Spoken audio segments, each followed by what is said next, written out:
Cabinet reshuffle కు సంబంధించి అధికారికంగా శాఖలు వచ్చాయి. అధికారికంగా శాఖలు నేను చదివి వినిపిస్తాను. కొంచెం చేంజెస్ ఇంతకుముందు మనం చెప్పిన దాంతో పోలిస్తే. వివేక్ వెంకటస్వామికి labour employment training and factories, కార్మిక ఉపాధి కల్పన శాఖ ఇచ్చారు. అదేవిధంగా మైన్స్ అండ్ జియాలజీ, ఇప్పటి వరకు ముఖ్యమంత్రి చేతిలో ఉండే. అడ్లూరి లక్ష్మణ్ కుమార్ కు అత్యధికంగా చాలా మంచి శాఖలు ఇచ్చారు.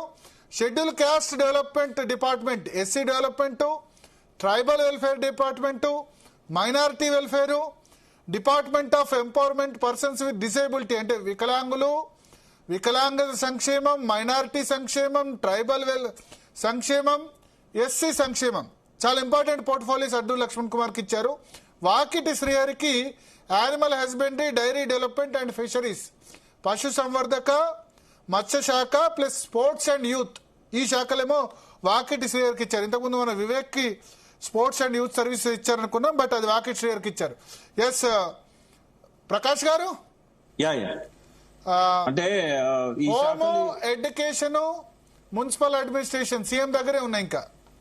ఇంకా ముగ్గురిని తీసుకోవాల్సిన అవసరం ఉంది కదా. అందుకని బహుశా ఇప్పుడు వచ్చే వాళ్ళు కొంత అప్పర్ కాస్ట్ నుంచి వస్తారు కాబట్టి ఈ మంచి శాఖలు ఎప్పుడు వాళ్ళకే పోతాయండి. బీసీలకు, ఎస్సీలకు మిగిలేటి అన్ని ఇటువంటి చిన్న చిన్న శాఖలే ఉంటాయి. ఆ ముఖ్యమైన ఎస్సీ, ఇప్పుడు finance minister SC, energy minister SC, but అక్కడ అంటే ముఖ్యమంత్రి పోటీ పడ్డ క్యాండిడేట్ల స్టేచర్ గురించి, సీనియర్స్ గురించి కాదు నేను మాట్లాడేది. కొత్తగైన వాళ్లకు చిన్న చిన్న ఇస్తారు, నేను తప్పు పట్టట్లేదు. బట్ ముఖ్యమైన శాఖలు ఉన్నాయి కాబట్టి సీనియర్స్ ఉన్నారు కదా, సుదర్శన్ రెడ్డి గారు ఉన్నారు, రాజగోపాల్ రెడ్డి గారు అడుగుతారేమో. ఎవరైతే ముఖ్యులు పెండింగ్ లో ఉన్నాయో వాళ్ళ ముగ్గురికి, వాళ్ళ కోసం అని సీఎం గారి దగ్గర ఉన్న కొన్ని శాఖలు అట్లా ఆపి ఉంటారు, అవి కూడా వాళ్ళకి ఇస్తారు. అడ్లూరి లక్ష్మణ్ కు మంచి శాఖలు ఇచ్చారు. అంటే మొదటిసారి SC welfare, tribal welfare, minority welfare, disability. నిజానికి ఆయన గెలిచింది కొప్పుల ఈశ్వర్ మీద. సేమ్ కొప్పుల ఈశ్వర్ ఉన్న పోర్ట్ఫోలియోస్ అన్ని మళ్ళీ ఆయనకి ఇచ్చేశారు. అంటే శ్రీహరి గారు కూడా ముదిరాజు కాబట్టి ఈ ఫిషరీస్ ఇవన్నీ వాళ్ళకి సంబంధించినవి. వెంకటస్వామి గారు సెంట్రల్ లో, స్టేట్ లో కూడా లేబర్ మినిస్టర్ గానే ఉన్నారు ఆయన పీరియడ్ లో.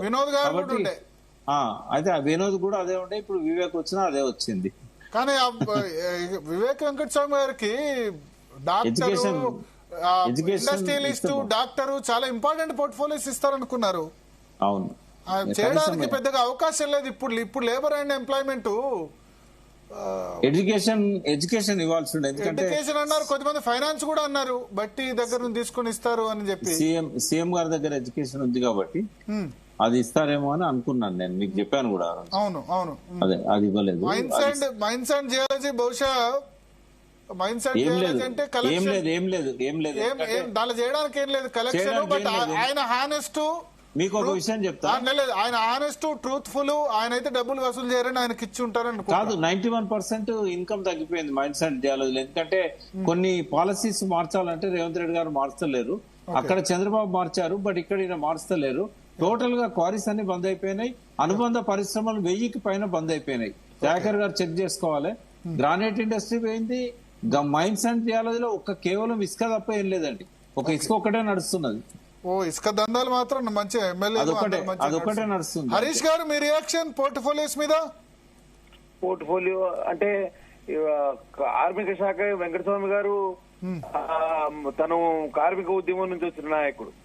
ముందుగా వెంకటస్వామి గారు మా దగ్గర నుంచి ప్రాతినిధ్యం వహించారు ఎమ్మెల్యేగా సిర్పూర్ నియోజకవర్గం నుంచి. అవును, కాబట్టి ఆయనకు వారసత్వంగా వారికి, వినోద్ గారికి మళ్ళీ అదే ఇచ్చారు, మంచి శాఖే.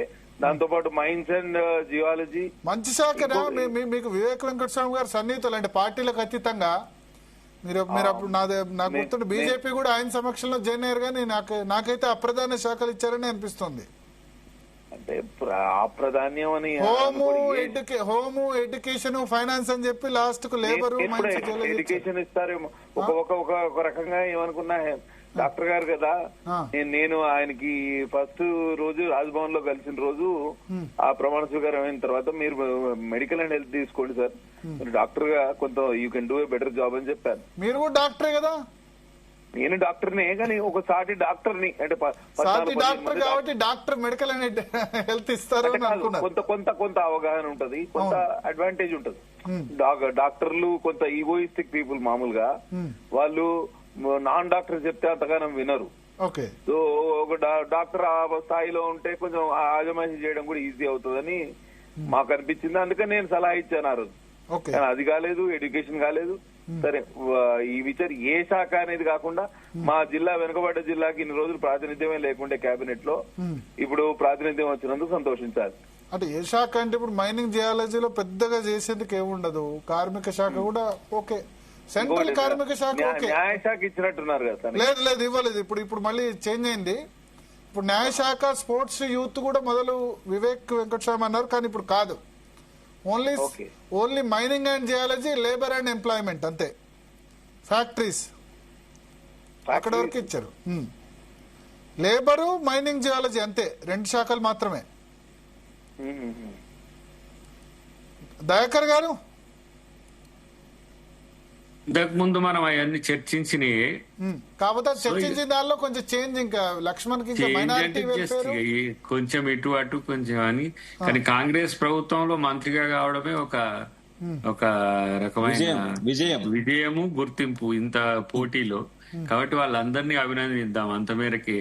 ఇప్పుడు శాఖలకు సంబంధించి కానీ, వాటి అలొకేషన్ కు సంబంధించి కానీ, రేపటి సంపూర్ణ క్యాబినెట్ విస్తరణ తర్వాత దాని అలొకేషన్ ఎప్పుడవుతుంది నాకు తెలిసి. క్యాబినెట్ విస్తరణ కాదుగా, నువ్వేమి అంత దూరం ఉంటదని అనుకోకి.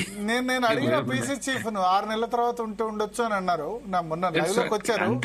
6 నెలలు ఆయన అన్నారంటే ఇంకో సంవత్సరం 2 సంవత్సరాలు వేసుకోవచ్చు ఈజీగా. లోకల్ బాడీ ఇప్పుడు కాదు, అప్పుడు కూడా ఇవ్వకుంటే రాజగోపాల్ రెడ్డి ఊరుకుంటారా వాళ్ళు? కానీ భరత్ గారు, ఇప్పుడు ఎస్సీస్ పర్సెంటేజ్ 16% అండి.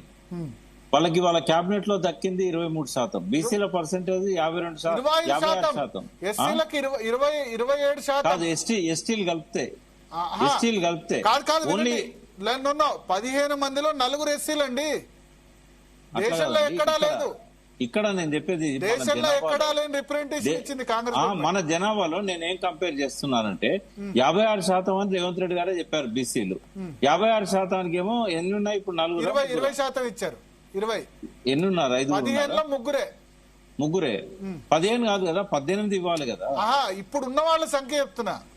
15లో 3 వచ్చాయి, 15లో 4 ఎస్సీలకు వచ్చాయి. దేశంలో హైయెస్ట్. అంటే 20 ఎంత అయితే 15లో 40 అంటే 33. 15లో 4 అంటే దాదాపు 29-30% వస్తుంది. 30% వచ్చింది.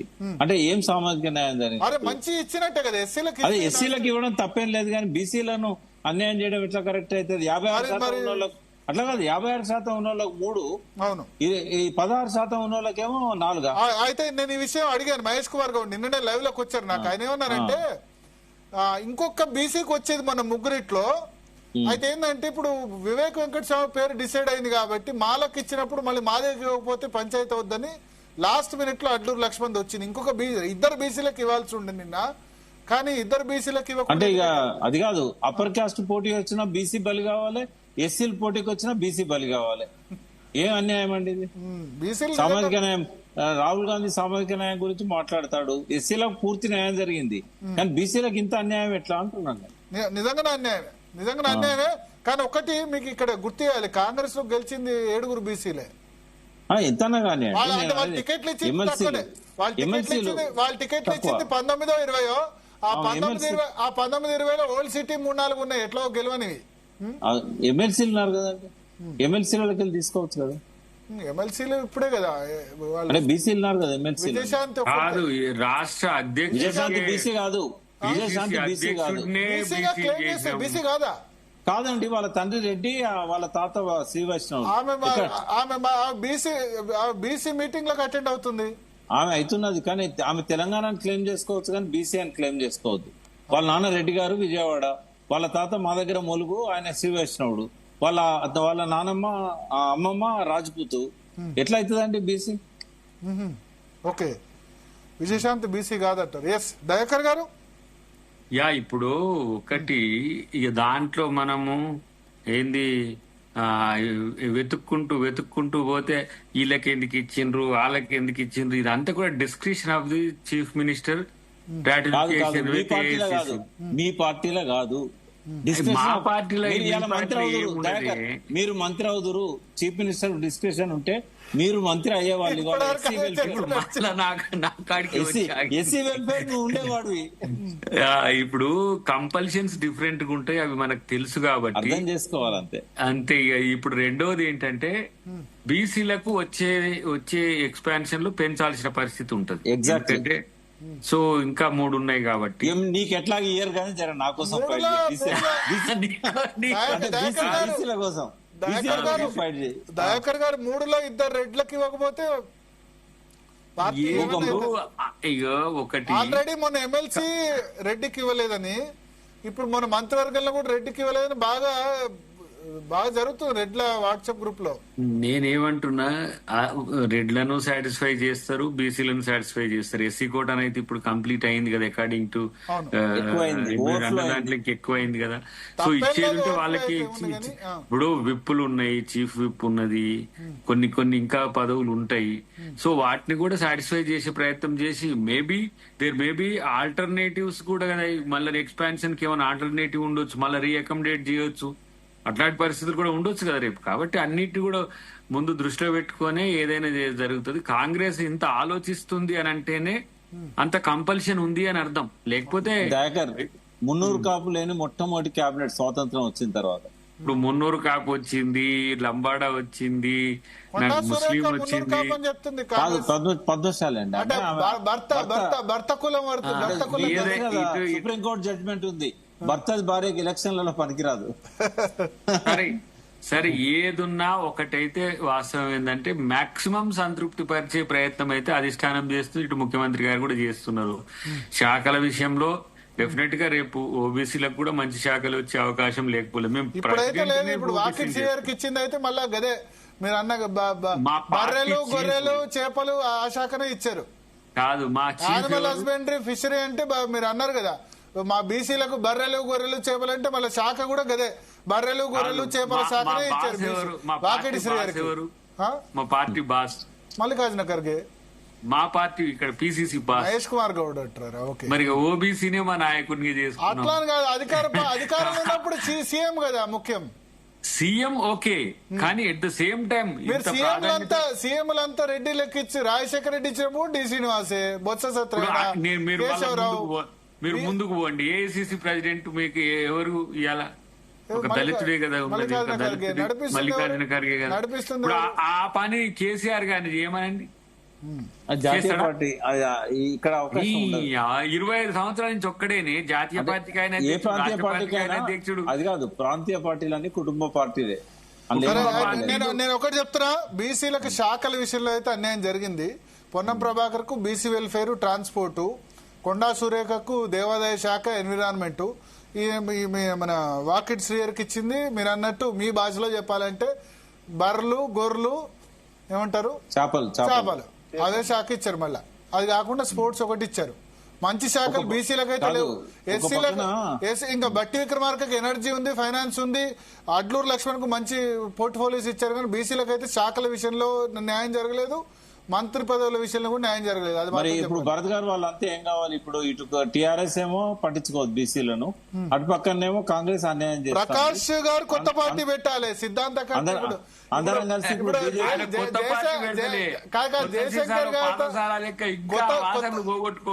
జయశంకర్ గారి తర్వాత సిద్ధాంతకర్త వి ప్రకాష్ గారే అంటున్నారు తెలంగాణ. ఇప్పుడు మన కాదు జయశంకర్ సార్ కూడా కంపల్షన్ లో కేసీఆర్ ను మద్దతు చెప్పిండు. ఇప్పుడు కూడా ప్రకాష్ అన్న కూడా కంపల్షన్ లో కేసీఆర్ కు మద్దతు చెప్పాల్సిన అవసరం లేదు. ఆ వాసనలు ఇప్పుడు నేనేమంటున్నా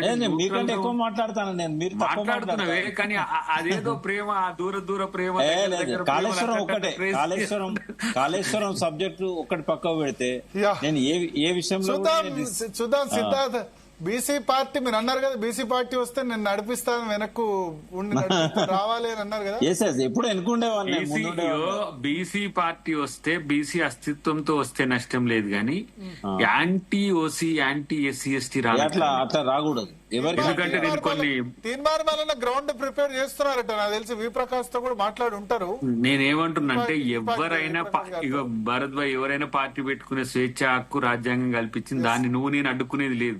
కానీ ఒక వర్గానికి వ్యతిరేకంగా ఇలా బీజేపీని ఎందుకంటున్నాం, మతాన్ని ఆధారంగా చేసుకొని రాజకీయాలు చేయకండి అని ఎందుకంటున్నాం.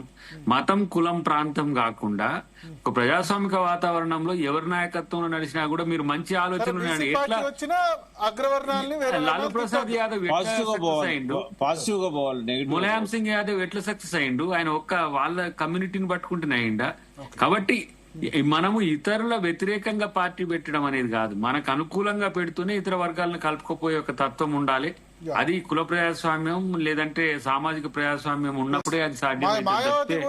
బ్రాహ్మణ్ దళిత్ కాంబినేషన్ తో వాళ్ళ పార్టీ జనరల్ సెక్రటరీనే ఉండే ఒక ఆయన మిశ్రా ఇప్పటికీ అసలు ఏమంటున్నంటే బీసీ అస్తిత్వాన్ని ఎవరు కాదన్నారు, ఎస్సీ ఎస్టీలు కూడా కాదండి. ఎందుకంటే ఏళ్ల తరబడి అణచివేతకు గురవుతున్న కమ్యూనిటీస్ అనేది అందరికి ఉన్న సానుభూతి, ఆ సానుభూతి ఉండాల్సిన అవసరం లేదు. ఇలా పోరాడే యోధులు ఉన్న దగ్గర మీరు రాజ్యాలు తెచ్చుకోగలిగిండ్రు, కానీ దానికి ఓసీలను టార్గెట్ చేసి ఎస్సీ ఎస్టీలు మాకంటే ఎక్కువ రిజర్వేషన్ ఇట్లా ఈ కోణం వచ్చింది అనుకోండి, అది కేవలం పరిమితం అయి రేపు ఏమైతుంది, ఈ వర్గం వల్లదే ఈ పార్టీ, ఆ వర్గం వల్లదే ఈ పార్టీ అనే కాడికి వస్తుంది. బీసీలకు అయితే కేబినెట్ లో ప్రాతినిధ్యం లేదు, శాఖలలో ప్రాతినిధ్యం లేదు, కానీ సామాజిక న్యాయం అయితే మంచిగా జరిగింది కాంగ్రెస్ పార్టీలో. ఎస్సీలకు మాత్రం మంచి ప్రాతినిధ్యం ఇచ్చారు, దేశంలో ఎక్కడ లేని విధంగా 30% ఇచ్చారు. శాఖల్లో కూడా ఆల్రెడీ బట్టి విక్రమార్క ఎనర్జీ అండ్ అది చూశారు. ఇప్పుడు అడ్డూరు లక్ష్మణ్ కూడా చాలా మంచి portfolio, social welfare, ST welfare, minority welfare departments అన్ని కూడా ఇచ్చారు. మొత్తానికి వివేక్ వెంకటస్వామికి లేబర్ అండ్ ఎంప్లాయ్మెంట్ ఇచ్చారు, మైన్స్ జియాలజీ ఇచ్చారు, వాకిట్ షేర్ కి animal husbandry, dairy development, fisheries, sports and youth services ఇచ్చారు. ఇది ఇప్పటివరకున్న మంత్రివర్గానికి సంబంధించి అఫీషియల్ గా కూడా కొద్దిసేపటి క్రితం రామకృష్ణారావు చీఫ్ సెక్రటరీ ఆర్డర్స్ కూడా జారీ చేశారు గవర్నర్ ఆమోదంతో. థ్యాంక్ యూ అద్దంకి దయాకర్ గారు, వి ప్రకాష్ గారు, పాల్వాయి హరీష్ గారు. ఇది వాళ్ళ DNA. State to Zee Telugu news.